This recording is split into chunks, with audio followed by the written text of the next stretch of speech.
नमस्कार मेरे प्यारे साथियों, मैं डीपी आज एक नई वीडियो के साथ आप लोगों के सामने हूँ। असल में एक खबर निकल कर के आई रूस यूक्रेन युद्ध और उसमें यूएस के इन्वॉल्वमेंट से संबंधित एक खबर है। जेलेंस्की ने इस बात को 15 फरवरी 2025 को म्यूनिक सम्मेलन के दौरान म्यूनिक में पत्रकारों से बातचीत करते हुए कहा कि अमेरिका हमारे प्राकृतिक संसाधनों पर कब्जा चाहता है, लेकिन हमको सुरक्षा गारंटी नहीं दे रहा। जब तक हमें सुरक्षा गारंटी नहीं मिलेगी, हम ऐसे सौदे को नहीं स्वीकार करेंगे। ठीक, राइटर्स को जब आप पढ़िए तो उसमें भी ये खबर आती है। यूएस के ट्रेजरी सेक्रेटरी स्कॉट बिसेंट वो गए थे, कहाँ, कीव गए थे, और उन्होंने जब 50% ओनरशिप की बात किया, मिनरल की 50% ओनरशिप ऑफ मिनरल्स की मांग किया, तो जेलेंस्की ने रिजेक्ट कर दिया। अच्छा, अब उसके बाद में 21 फरवरी 2025 को राइटर्स की खबर आई कि वहाँ के यूएसए के एनएसए माइक वाल्स ने कहा कि हम विश्वास करते हैं कि यूक्रेन उस पर डील पर साइन कर देगा। ठीक, जब आप राइटर्स की पूरी खबर को पढ़ते हैं तो आपको बड़ा इंटरेस्टिंग उसमें वो समझ में आता है, मतलब मामला निकल करके आता है। असल में जब जेलेंस्की ने खारिज किया इस मांग को, तो यूएसए ने सीधे धमकी दे दिया कि भाई ऐसा करो कि इनका स्टारलिंक की सेवाएं बंद कर दो, जिससे इंटरनेट चलते हैं।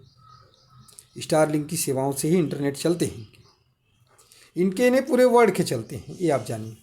तो स्टारलिंक की सेवा बंद कर दो।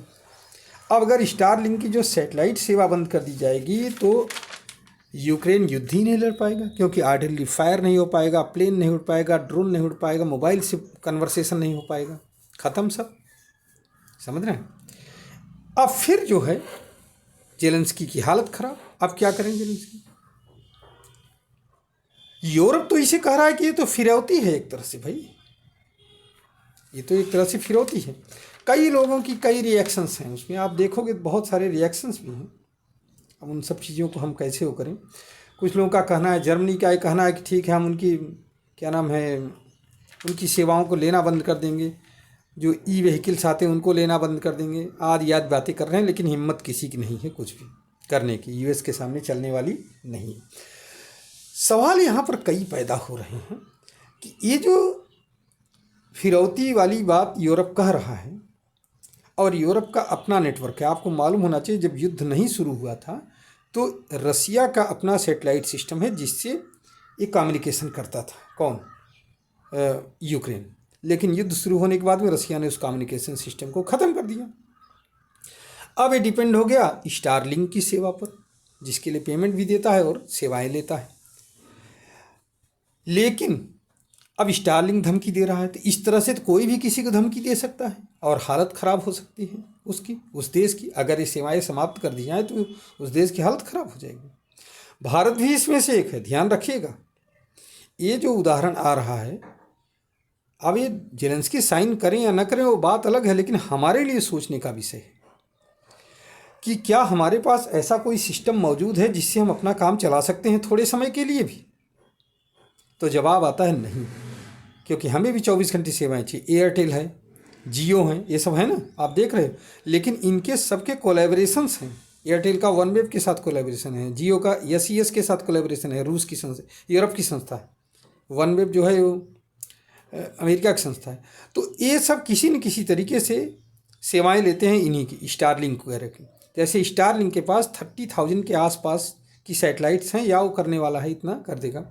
चाइना 13,000 के आसपास, अमेज़ॉन जो है 7,750, वन वेब के सैटेलाइट्स जो हैं वो 6,500 सैटेलाइट्स हैं उसके, टेलीफैक्स के 1,600 सैटेलाइट्स हैं। इस तरह से इनके सैटेलाइट्स हैं जो कि लो ऑर्बिट कम्युनिकेशन सैटेलाइट कहे जाते हैं, और इन्हीं की मदद से ये सारी सेवाएं दी जाती हैं। तो आने वाले दिनों में अगर हमारे पास भी ऐसी सेवाएं नहीं रहेंगी तो हमें भी यूक्रेन की तरफ फिर सिर्फ चेंचे चेंचे करना होगा, और हम कुछ कर नहीं पाएंगे अगर कोई दबाव डालता है, क्योंकि हम इन मॉडर्न सुविधाओं के आदी हो चुके हैं। इसके बिना हमारा काम नहीं चलना है। तो उम्मीद है कि आपको यह मैटर समझ में आया होगा कि यूक्रेन को किस तरह से यूएसए दबा रहा है, और यूक्रेन सिर्फ जो है इस समय चीखें निकल रही हैं उसकी। अच्छा, अमेरिका ये चाहता है कि ये जो डील है ये पहले रसिया का जो पीस डील है उससे पहले फाइनल हो जाए, तब तो भाई बात बनेगी, नहीं बाद में पता नहीं क्या करे यूक्रेन। ठीक है, इसलिए इतनी जल्दीबाजी में भी।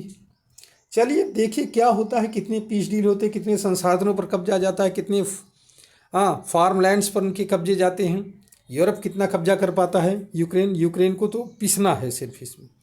अब यहीं देखना है। मैं अपना वीडियो यहीं पर समाप्त करता हूँ। उम्मीद है कि आपका ये मैटर समझ में आ गया होगा। अगर समझ में आ गया है तो आप इसको लाइक करिए वीडियो को हमारे, और सुनिए इसको, शेयर करिए, और हमारे चैनल को सब्सक्राइब करिए। धन्यवाद, नमस्कार, जय हिंद, जय भारत, वंदे मातरम।